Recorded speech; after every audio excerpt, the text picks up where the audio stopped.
New drama tonight over the Duluth apartment complex set to be partially converted into a hotel.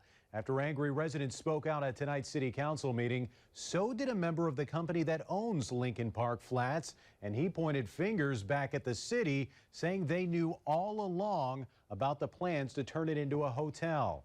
Northern News Now's Cara Kopp was at tonight's meeting. Nobody has been willing to say the word. That word is not revitalization. It's gentrification.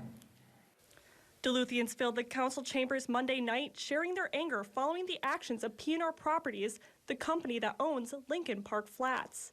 But then it was the company's turn as VP of Development Dante Tomasani took the mic. He started by saying that after the pandemic, they were struggling financially. This was not a profit grab. This was not profiteering by any means. This was a survival choice. And most surprisingly, Tomasani alleges the city knew about the plans to convert the building into a hotel all along, despite the recent surprise and anger expressed by many city leaders, including the mayor. And we have been working with the city for 6 months on this process. So councilors, when I've heard you say you were surprised, I apologize, but we have been working with the city that long. The city council was quick to fire back. I will speak on behalf of my fellow councilors when I say we were blindsided by this. And we were given this information at the same time that everybody else was. Alstead, along with the council, saying they support P&R Properties, but not this decision.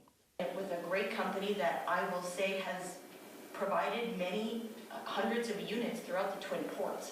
And that's important to note. They're not here to not provide housing. And in this situation, I also don't think it needed to happen the way that it did. City councilors eventually showing their support to the residents of Lincoln Park Flats, voting to reaffirm their commitment to developing residential housing.